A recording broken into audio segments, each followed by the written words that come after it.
అనేది నాకున్న అభిప్రాయం. రైట్. మూర్తి గారు, వెల్కమ్ బ్యాక్ టు అగైన్. మనతో పాటు బీఆర్ఎస్ నాయకులు రావుల శ్రీనివాస్ రెడ్డి గారు ఉన్నారు. కాబట్టి శ్రీనివాస్ రెడ్డి గారు, మీరు ఎలా చూస్తున్నారు ఇప్పటి వరకు ఉన్నటువంటి ఘటనే? సో ఈ కేసు కంటిన్యూ అవుద్దంటారా? మొదటి నుంచి బీఆర్ఎస్ కూడా అల్లు అర్జున్కి సపోర్ట్ గానే ఉంది. అల్లు అర్జున్ ఏం తప్పు చేయలేదు అనేటువంటి మాట ఉంది. సో నాకు తెలిసి బీఆర్ఎస్ పార్టీ నాయకులందరూ కూడా కాస్త రిలీఫ్ వచ్చినట్టయినా అయితే అల్లు అర్జున్ మీద ఒకవేళ కేసు వాపస్ అయిపోతే. ఇప్పుడు ఒకటండి, కేసు అనేది ఎవరి మీద పోదు. కేసు అనేది పోలీసు వాళ్ళు ఇన్వెస్టిగేషన్ చేస్తారు. దాంట్లో షార్ట్ షీట్ వేసేటప్పుడు దాన్ని ఏమైనా ఈయన లేడు, ఈయన ప్రమేయం లేదంటే షార్ట్ షీట్ తీసేయచ్చు. ఆల్రెడీ ఆయన బెయిల్ తీసుకున్నాడు, బెయిల్ మీద ఉన్నాడు. సరే, కోర్టు విషయాన్ని మనం పరిమితం కాలేం, కోర్టులో తేలుతుంది అది. ఇంకొకటి ఏమంటే, ఈ రోజు ఒక సెలబ్రిటీ కావచ్చు, ఒక ముఖ్యమంత్రి పోతున్నట్టే ఇంటెలిజెన్స్ వ్యవస్థ ఉంటది. ముఖ్యమంత్రి ఒక రాష్ట్ర పర్యటనలో ఉన్నప్పుడు ఒక జిల్లాకు పోతున్నట్టే ఆ జిల్లాలో ఏమైనా సంఘటనలు ఆయన అడ్డుకునే వారు ఉంటే వాళ్ళందరినీ కూడా ప్రివెంట్ అరెస్ట్ చేస్తుంది, ముందస్తు అరెస్ట్ చేస్తుంది. వీళ్ళు కూడా ఏం చేయాలి? ఇప్పుడు సినిమా హీరో అక్కడికి వస్తున్నానుకో, ఇంటెలిజెన్స్ వ్యవస్థ ఉంటుందిగా, పోలీసులకు అయితే ఆయన వస్తున్నాఅని చెప్పేసి లెటర్ పెట్టిరు. సరే, వద్దనుకుంటే ఆయన ఇంటి దగ్గర ఆపాలి కదా.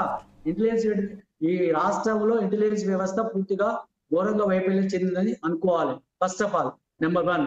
నెంబర్ 2కి వస్తే, అక్కడ ఏదైతే సినిమా హీరో అక్కడికి వచ్చిండు, తర్వాత ఇంకేదైనా రాజకీయ నాయకుడు అక్కడికి వచ్చిండు, అక్కడికి వచ్చినప్పుడు ఆయనకు ఉన్నటువంటి ఫ్యాన్ ఫాలోయింగ్ కావచ్చు, ఆయనకు వచ్చేటువంటి జనం కావచ్చు, దాని దృష్ట్యా ఆ భద్రత అక్కడ పెట్టాలి. ఆ భద్రత పోలీస్ వ్యవస్థను భద్రతను పెంచడంలో కానీ అక్కడ ఉంచడంలో కానీ రాష్ట్ర ప్రభుత్వం ఘోరంగా వైఫల్యించింది.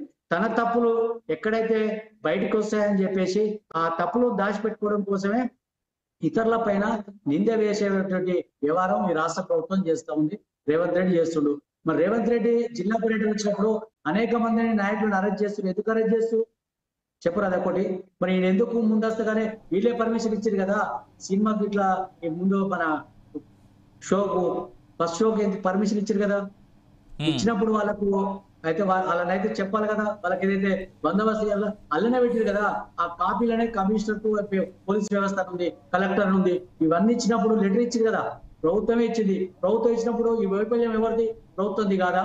అక్కడికి ఒక వస్తున్నాడు, తర్వాత వచ్చినప్పుడు అతనికి భద్రత కల్పించాలి, అక్కడ వ్యవస్థ ఏముంది, తర్వాత అక్కడ సౌకర్యాలు ఏమున్నాయని చెప్పేసి చూడాల్సిన బాధ్యత పోలీస్ వ్యవస్థ మీద లేదా? వాళ్ళైతే సినిమాటైజ్ యజమాన్యం కూడా అక్కడ పోయి పోలీసు వాళ్ళకు కూడా ఇచ్చారు కదా దరఖాస్తు. అయితే మాకు ఇట్లా సినిమా హీరో వస్తుండు, సినిమా చూడడానికి సెలబ్రిటీ వస్తుండు అంటే పోలీసు వాళ్ళ మాట కూడా నాకు తెలిసి మొన్న పోలీసులు పెట్టినటువంటి ప్రెస్ మీట్ కూడా మీరు చూసే ఉంటారని నేను అనుకుంటున్నాను. శ్రీనివాస్ రెడ్డి గారు అక్కడ చాలా క్లియర్ గా చెప్పారు, వాళ్ళు మాకు లెటర్ వచ్చింది కానీ మేము అఫీషియల్ గా మేము అప్రూవల్ ఇచ్చామా లేదా అనేటువంటిది ఇంకా క్లారిటీ వాళ్ళు తీసుకోలేదు మా దగ్గర నుంచి అనేటువంటి మాట ఒకటి ఉంది. ఇప్పుడు ఒకటి సార్, నేను ఏమంటున్నానంటే, మీకు ఇంటెలిజెన్స్ వ్యవస్థ ఉన్నది. ఎక్కడ ఎవరైతే ఏం జరుగుతుందో, ఈ రాష్ట్రంలో ఏం జరుగుతుందో తెలుసుకోవాల్సిన బాధ్యత మీ పోలీస్ది. దట్టు మళ్ళీ హోమ్ మినిస్టర్ ఎవరు? రేవంత్ రెడ్డి హోమ్ మినిస్టర్ వస్తుంది అంటే హోమ్ మినిస్టర్ పూర్తి బాధ్యత వహించాలి కదా. ఆయన వైఫల్యం ఉందా లేదా? ఇక్కడ ఆయన ఏంటంటే, ఆయన తప్పేడైతే చూపుతారో అన్న ఉద్దేశంతో ముందస్తుగానే అటాక్ చేసే కార్యక్రమాన్ని చేపట్టిండు రేవంత్ రెడ్డి. ఎందుకంటే తన మీద అందరూ నన్నే తప్పంటారనే ఉద్దేశంతో ఈ రాష్ట్రాన్ని గాడిలో పెట్టాల్సినటువంటి వ్యక్తి ఈ రాష్ట్రంలో మన ఏదో జరిగిపోతుంది అనే ఒకటి వ్యవస్థను సృష్టించడంలో మన ఓటుకు నోటు దొంగ రేవంత్ రెడ్డి ఇలానే వ్యవహరిస్తా ఉంటాడు. అదే విధంగా వాళ్ళ ఊర్లో ఒక ఆయన సర్పంచ్ చచ్చిపోయింది, మాజీ సర్పంచ్. ఆయన ఏమైండు? మరణ వాంగ్మూలం ఇచ్చిండు, అది సూసైడ్ నోటీస్. శ్రీనివాస్ గారు చర్చ తప్పుదో పడుతుంది. శ్రీనివాస్ గారు చర్చ తప్పుదో పడుతుంది. మనం కేవలం ఈ ఒక్క అంశానికి లిమిటైజ్ అవుదాం. ఏమంటే వాళ్ళకో న్యాయం వీళ్ళకో న్యాయం అండి. మీరు ఒకటి మీరు అడిగినారు ఏమంటే, ఇప్పుడు ఆయన కూడా ఇచ్చిండు కదా, మన సూసైడ్ నోట్ మీద పెట్టింది కదా, వాళ్ళ పేరు రాసి పెట్టాడు కదా, ఆయనకు ఒక న్యాయం, ఇతరులకు ఒక న్యాయమా? రేవంత్ రెడ్డి అనే వ్యక్తి రాష్ట్రంలో హోమ్ మినిస్టర్ ఉన్నాడు కాబట్టి, ముఖ్యమంత్రి ఆయనే, హోమ్ మినిస్టర్ ఆయనే, ముఖ్యమంత్రి కాబట్టి ఆయనకి ఇప్పుడు ఇతరులకు న్యాయం ఆయనకు న్యాయం అయితే ఉండదు కదండి. ఈ రాష్ట్రంలో గురుకుల పాఠశాలలో అనేక మంది విద్యార్థులు చచ్చిపోయారు. తర్వాత వాళ్ళకి ఇంతవరకు ఎవరు కూడా కోమటిరెడ్డి వెంకటరెడ్డి వాళ్ళని పరామర్శించలే. ఈనాడు ఆయనకి 25 లక్షలు ఇచ్చిండు. సరే, ఇవ్వాలని వద్దలేదు. అదే చచ్చిపోయినటువంటి విద్యార్థులకు కూడా, విద్యార్థి తల్లిదండ్రులకు కూడా 20 లక్షలు ఇవ్వాలి కదా. ఒకరికన్నా ఎవరికన్నా పోయి పరామర్శించలేదు. ఇంతవరకు రేవంత్ రెడ్డి పోలేదు, మా మంత్రి పోలేదు, ఎవరు పోలేదు. అంటే ఈ రాష్ట్రంలో ఒక రంజిపోతే ఇంత పెద్ద యాగి చేసి ఆ సినిమా పరిశ్రమనంతా కూడా నష్టం చేయాలి. తర్వాత ఈ సినిమా పరిశ్రమ అంతా కూడా ఆంధ్రకు తరలించిపోవాలి. తరలిపోవడం కుట్రలో భాగంగా రేవంత్ రెడ్డి తర్వాత చంద్రబాబు నాయుడు గారు ఆడుతున్నటువంటి నాటకంగా కనిపిస్తా ఉంది. ఈ రోజు చూస్తాను తెలంగాణ రాష్ట్రంలో ప్రపంచ స్థాయిలో ఈ సినిమా ఆడింది, ప్రపంచ స్థాయిలో సినిమా గుర్తింపు వచ్చింది. తర్వాత ఇంకా ఇట్నే పోతే ఇదంతా కూడా మాకు ఇబ్బంది అవుతుంది తర్వాత అన్న ఒక అక్కస్ తోటి ఈ రాష్ట్రంలో ఆయన పేరు చదవకపోయిండొచ్చు, ఒకసారి గుర్తుకు రాకపోవచ్చు. ఒక విషయం మీరు డిబేట్ లో ఉన్నాం, మనకు ఒకసారి చెప్పాలనుకున్న విషయం ఒకసారి చెప్పకపోవచ్చు.